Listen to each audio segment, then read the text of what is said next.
KCT ವಿದ್ಯಾರ್ಥಿಗಳಿಗೆ result announce ಆಗಿದೆ ಈಗ. So next process option entry, it means counselling ಇರುತ್ತೆ. ಕೌನ್ಸ್ಲಿಂಗ್ ಯಾವಾಗ ಅಂತ ಹೇಳಿ KA ಕಡೆಯಿಂದ ಅಫಿಷಿಯಲ್ ಆಗಿಯೇ ಮಾಹಿತಿಯನ್ನು ತಿಳಿಸಲಾಗಿದೆ. ಓಕೆನಾ. ಸೊ ಬನ್ನಿ ಇದರ ಬಗ್ಗೆ ಸಂಪೂರ್ಣವಾಗಿ ಈ ವಿಡಿಯೋದಲ್ಲಿ ನಾವು ಮಾಹಿತಿಯನ್ನು ತಿಳ್ಕೊತಾ ಹೋಗೋಣ.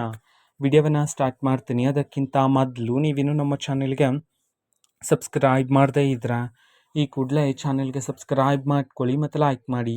ಈಗ ನಾವು ಇನ್ಫಾರ್ಮೇಷನನ್ನು ತಿಳ್ಕೊತಾ ಹೋಗೋಣ. ಹೌದು, ಇದೀಗ ನಮ್ಮ KA ಕಡೆಯಿಂದ ವಿದ್ಯಾರ್ಥಿಗಳಿಗೆ ರಿಸಲ್ಟ್ ಅನೌನ್ಸ್ ಆಗಿದೆ. ವಿದ್ಯಾರ್ಥಿಗಳೆಲ್ಲ ಚೆಕ್ಔಟ್ ಮಾಡ್ಕೊಂಡಿದ್ರ.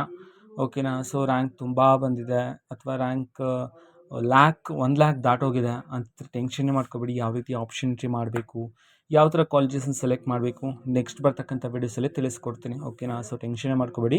ಜಸ್ಟ್ ಚಾನಲ್ಗೆ ಸಬ್ಸ್ಕ್ರೈಬ್ ಮಾಡಿ ಇಟ್ಕೊಂಡ್ರೆ ನಾನು ಯಾವುದೇ ವಿಡಿಯೋ ಹಾಕಿದ ತಕ್ಷಣ ನಿಮಗೆ ನೋಟಿಫಿಕೇಷನ್ ಮೂಲಕ ಸಿಗುತ್ತೆ. ರೈಟ್. ಈಗ ಆಪ್ಷನ್ ಎಂಟ್ರಿ ಯಾವಾಗ ಸ್ಟಾರ್ಟ್ ಆಗುತ್ತೆ, ರಿಸಲ್ಟ್ ನಂತರ ನೆಕ್ಸ್ಟ್ ಪ್ರೊಸೆಸ್ಸೇ ಅದೇ ಇರುತ್ತೆ. ಓಕೆನಾ. ಆ್ಯಂಡ್ ನಾಳೆ ನಿಮಗೆ ಒಂದು ವಿಡಿಯೋ ಮಾಡಿ ತಿಳಿಸ್ತೀನಿ. ಸೊ ಆಪ್ಷನ್ ಎಂಟ್ರಿಗೆ ಒಂದು ಪ್ರೋಸೆಸ್ ಇದೆ ಇಂಪಾರ್ಟೆಂಟು, ಅದನ್ನು ನಿಮಗೆ ನೆಕ್ಸ್ಟ್ ವಿಡಿಯೋದಲ್ಲಿ ತಿಳಿಸ್ಕೊಡ್ತೀನಿ. ರೈಟ್. ಈಗ ಆಪ್ಷನ್ ಎಂಟ್ರಿ ಯಾವಾಗ ಸ್ಟಾರ್ಟ್ ಆಗುತ್ತೆ ಅಂತಂದರೆ ಅಫಿಷಿಯಲ್ ಆಗಿ KA ಕಡೆಯಿಂದ ತಿಳಿಸಿರ್ತಕ್ಕಂತಹ ಇನ್ಫಾರ್ಮೇಷನ್ ಪ್ರಕಾರ ಇದೇ ತಿಂಗಳು ಜೂನ್ 10ನೇ ತಾರೀಕಿನಂದು, ಇನ್ನು 4 ದಿನದಲ್ಲಿ ನಿಮ್ಮ ಆಪ್ಷನ್ ಎಂಟ್ರಿ ಸ್ಟಾರ್ಟ್ ಆಗುತ್ತೆ ಅಂತ ಹೇಳಿ ಅಫಿಷಿಯಲ್ ಆಗಿಯೇ ಮಾಹಿತಿಯನ್ನು ತಿಳಿಸ್ಕೊಟ್ಟಿದ್ದಾರೆ KA ಕಡೆಯಿಂದ.